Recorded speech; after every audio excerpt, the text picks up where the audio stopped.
Hello everyone. So आज chapter number 14 semiconductor devices के lecture number 7 में हम लोग डिस्कस करेंगे कि what are the different types of extrinsic semiconductors.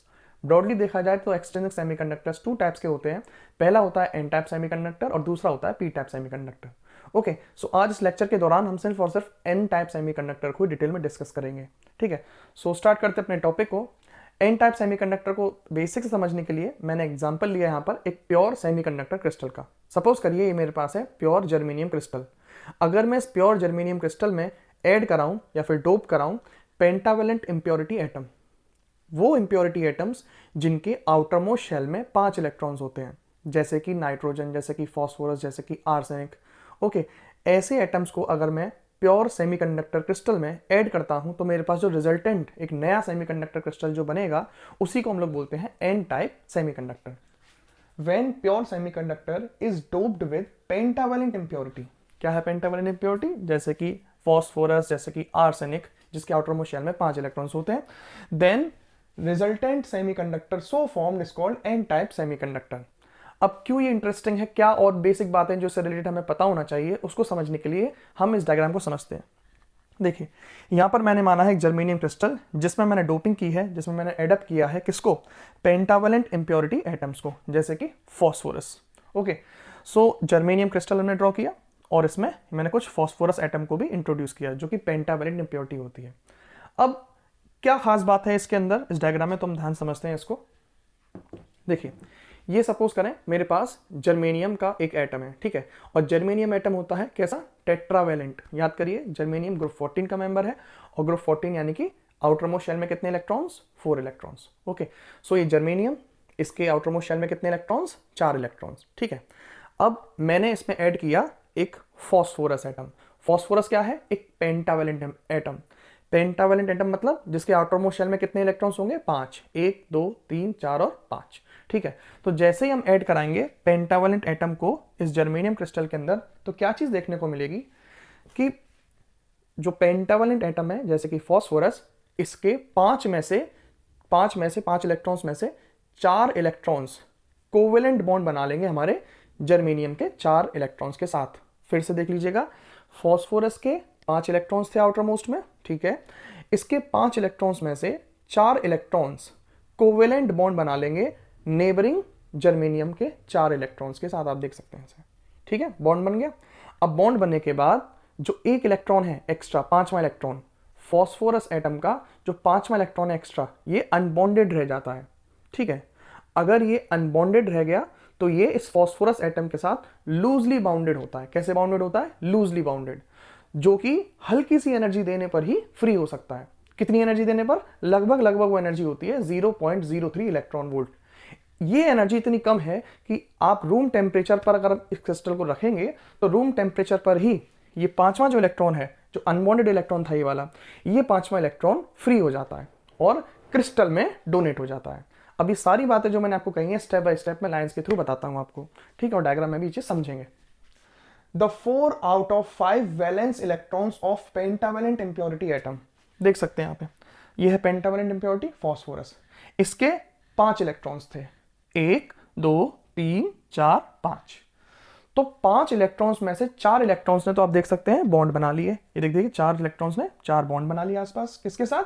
Germanium के साथ, सराउंडिंग जर्मेनियम के साथ। लेकिन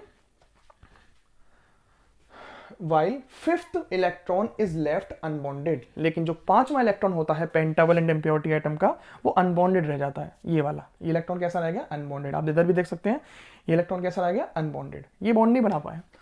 तो फिर this unbonded electron is held very loosely with the impurity atom. ये जो 5वां इलेक्ट्रॉन होता है, ये वाला, ये जैसे कि मैं यहां पर इसकी बात कर रहा हूं, ये 5वां इलेक्ट्रॉन ये फॉस्फोरस के साथ जो है बहुत ही लूजली बाउंडेड होता है, बड़ा ही लूजली बाउंडेड होता है। ठीक है, तो उससे क्या होगा? Then at very small energy, कितनी मतलब बहुत स्मॉल एनर्जी, और वो एनर्जी की वैल्यू कितनी है? वो एनर्जी की वैल्यू है 0.03 इलेक्ट्रॉन वोल्ट।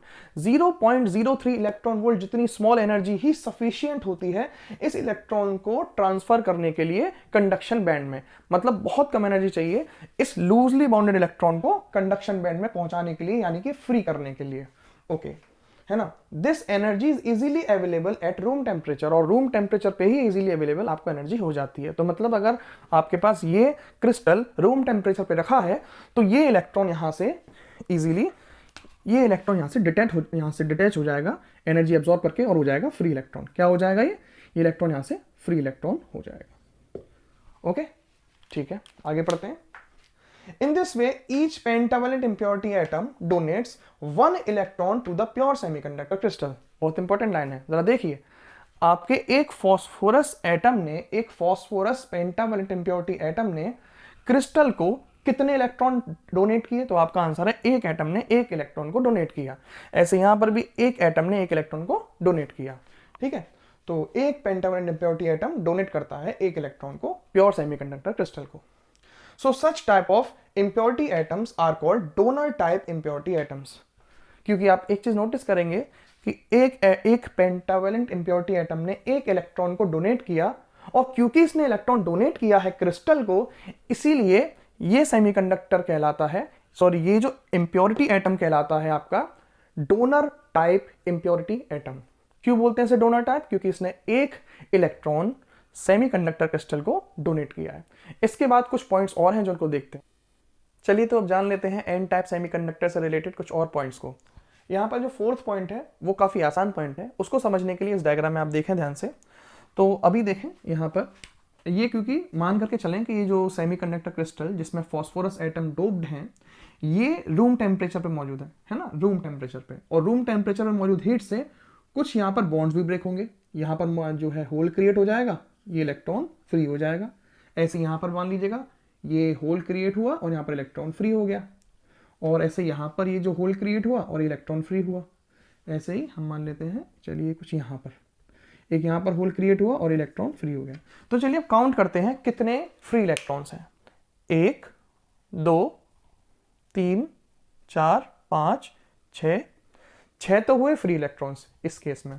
अब काउंट करते हैं कितने होल्स हैं। 1 2 3 और 4।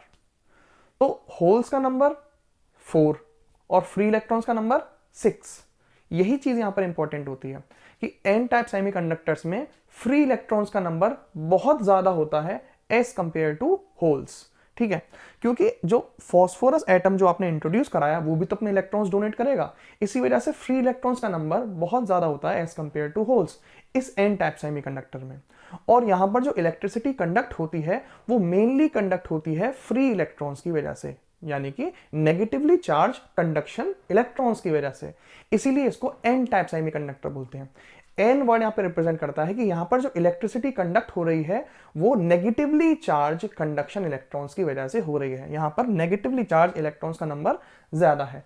अच्छा, एक सवाल बोर्ड में पूछा गया, क्या अगर यहां पे इलेक्ट्रिसिटी नेगेटिवली चार्ज इलेक्ट्रॉन्स की वजह से कंडक्ट हो रही है या इलेक्ट्रॉन्स का नंबर ज्यादा है, तो क्या ये समझ लिया जाए कि जो सेमीकंडक्टर क्रिस्टल है ये नेगेटिवली चार्ज हो गया? जवाब है बिल्कुल नहीं। जरा सोचिए, मैं तो बहुत बेसिक सी बात कर रहा हूं। जब आपके पास आपने कोई भी इंप्योरिटी ऐड नहीं करी थी, तब ये सेमीकंडक्टर क्रिस्टल जब प्योर फॉर्म में था, न्यूट्रल था।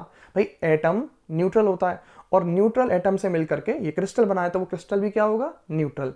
अब उस न्यूट्रल क्रिस्टल में आपने ऐड किया फॉस्फोरस एटम, वो फॉस्फोरस वो भी तो एटम ही था, वो भी तो न्यूट्रल ही था। तो न्यूट्रल क्रिस्टल में न्यूट्रल एटम आप इंट्रोड्यूस करेंगे तो क्या नेगेटिव चार्ज डेवलप हो जाएगा? जी नहीं। Law of conservation of charge के अकॉर्डिंग ना तो चार्ज बनता और ना ही चार्ज डिस्ट्रॉय होता। आपने एक न्यूट्रल क्रिस्टल के अंदर इंट्रोड्यूस किया है एक न्यूट्रल फॉस्फोरस एटम, तो ये भी न्यूट्रल है, ये भी न्यूट्रल है जो आपने एटम इंट्रोड्यूस किया, तो ओवरऑल जो सिस्टम है वो न्यूट्रल ही रहेगा। ओके, सो यहां पर अगर देखा जाए पेपर में अगर क्वेश्चन आता है कि बेशक यहां पर इलेक्ट्रॉन्स का नंबर ज्यादा है, तो इलेक्ट्रॉन्स का नंबर ज्यादा होने से क्या ये जो आपके पास एन टाइप सेमीकंडक्टर क्रिस्टल जो बना के जो है नेगेटिवली चार्ज हो जाएगा? जी नहीं, वो न्यूट्रल ही रहेगा। क्योंकि फॉस्फोरस इसमें 5 प्रोटॉन्स हैं और इसके पास 1 2 3 4 5 इलेक्ट्रॉन्स हैं, तो ये न्यूट्रल ही तो है अभी। ठीक है, याद रखिएगा ये ओवरऑल सिस्टम कैसा रहता है? Neutral. In such type of semiconductors number density of free electrons is much greater than number density of holes. Okay, so here electric current is mainly due to negatively charged conduction electrons. यहाँ पर जो current flow होता है वो mainly electrons की वजह से होता है, नेगेटिवली चार्ज इलेक्ट्रॉन्स की वजह से। But overall crystal remain neutral. Important point, overall crystal कैसा रहता है? न्यूट्रल रहता है। यहां पर आप देख सकते हैं एन डी किसको रिप्रेजेंट करता है? Number density of donor impurity charge carriers. Number density of donor impurity charge carriers. अब जरा याद करिए, ये जो डोनर एटम्स हैं इनका चार्ज कैरियर कौन है? इलेक्ट्रॉन की होल? ऑब्वियस सी बात है, इनका चार्ज कैरियर है इलेक्ट्रॉन। तो number density of donor impurity charge carrier is almost equal to number density of electrons. N type semiconductor में जो नंबर डेंसिटी होती है वो ऑलमोस्ट किसके बराबर होती है? Number density of electrons. Electrons की नंबर डेंसिटी बहुत ज्यादा होती है और वो इलेक्ट्रॉन की डेंसिटी होल की डेंसिटी से बहुत बहुत ज्यादा होती है। इस पॉइंट को याद रखिएगा, ये पॉइंट काफी आसान है। अगर मैं इसे यहां से मिटा दूं तो आपको बिल्कुल समझ में आ जाएगा मैं क्या करने की कोशिश कर रहा हूं। देखिए, एन टाइप सेमीकंडक्टर्स में number density of electrons is much much greater than number density of holes. आखिरी पॉइंट बहुत ज्यादा important paper point of view से, कि आप डोनर टाइप इंप्योरिटी एटम का यहां पर इसका डोनर टाइप इंप्योरिटी एटम का एनर्जी लेवल डायग्राम बनाइए। तो एक बात बताइए, वैलेंस बैंड, ठीक है, और ऊपर होगा कंडक्शन बैंड यहां पर, ठीक है। कंडक्शन बैंड में क्या होते हैं? Free electrons. वैलेंस बैंड में क्या होते हैं? Electrons, bonded electrons. Okay, bonded electrons होंगे वैलेंस बैंड में, और क्या होंगे वैलेंस बैंड में? होल्स। होल्स कहां से आए? अरे एक बात बताइए, बॉन्ड के अंदर क्या है? बॉन्ड के अंदर है आपके valence electrons as well as bond के अंदर है आपके होल्स। तो वैलेंस बैंड में आएंगे कौन? इलेक्ट्रॉन्स जो बॉन्डेड है, और कुछ होल्स आएंगे, ठीक है। अच्छा एक बात बताइए, ये जो इलेक्ट्रॉन, पांचवा इलेक्ट्रॉन था फॉस्फोरस का, जो मैंने यहां पर शो किया है, जो पांचवा इलेक्ट्रॉन है, ये फिफ्थ इलेक्ट्रॉन लूजली बाउंडेड था। कैसा था? Loosely bounded. इसको हल्की सी एनर्जी कहीं मिल जाती तो ये क्या हो जाता? कंडक्शन बैंड में जंप कर जाता। मतलब इसकी एनर्जी, इस समय जो इसकी एनर्जी है, ये फॉस्फोरस एटम से जो बॉन्डेड ये जो है फॉस्फोरस एटम से जो इलेक्ट्रॉन आपका लूजली बाउंडेड है, इस इलेक्ट्रॉन की एनर्जी कंडक्शन बैंड से थोड़ी सी ही कम है। बस थोड़ी सी एनर्जी मिल जाए तो ये कंडक्शन बैंड में जंप कर जाएगा। इसीलिए आप देख सकते हैं यहां पर डायग्राम में कि जो डोनर एनर्जी लेवल है, यानी कि डोनर एटम का जो एनर्जी लेवल है, मैं इस इलेक्ट्रॉन की बात कर रहा हूं, इस इलेक्ट्रॉन की एनर्जी की बात कर रहा हूं मैं, ये एनर्जी आप देख सकते हैं कंडक्शन बैंड से जस्ट नीचे लाई कर रही है। कंडक्शन बैंड से जस्ट नीचे। क्यों? क्योंकि हल्की सी एनर्जी से मिल जाए तो ये इलेक्ट्रॉन, पता है जो मैंने इलेक्ट्रॉन शो किए हैं, इलेक्ट्रॉन कौन से हैं? ये इलेक्ट्रॉन्स हैं, ये वाले, ये जो पांचवा इलेक्ट्रॉन है, जो बॉन्ड, ये आप जिसने बॉन्ड नहीं बनाया था, ये इलेक्ट्रॉन है यहां पर, ये रहा। इस इलेक्ट्रॉन को हल्की सी एनर्जी मिल जाए, कितनी एनर्जी? 0.03 इलेक्ट्रॉन वोल्ट एनर्जी मिल जाए और इलेक्ट्रॉन कंडक्शन बैंड में जंप कर जाएगा। इसीलिए यहां पर जो डोनर एनर्जी लेवल है, डोनर एटम का जो एनर्जी लेवल है, वो एनर्जी लेवल कंडक्शन बैंड से जस्ट नीचे लाई करता है। तो आज एन टाइप सेमीकंडक्टर में इतना ही डिस्कस करते हैं। Thank you so much.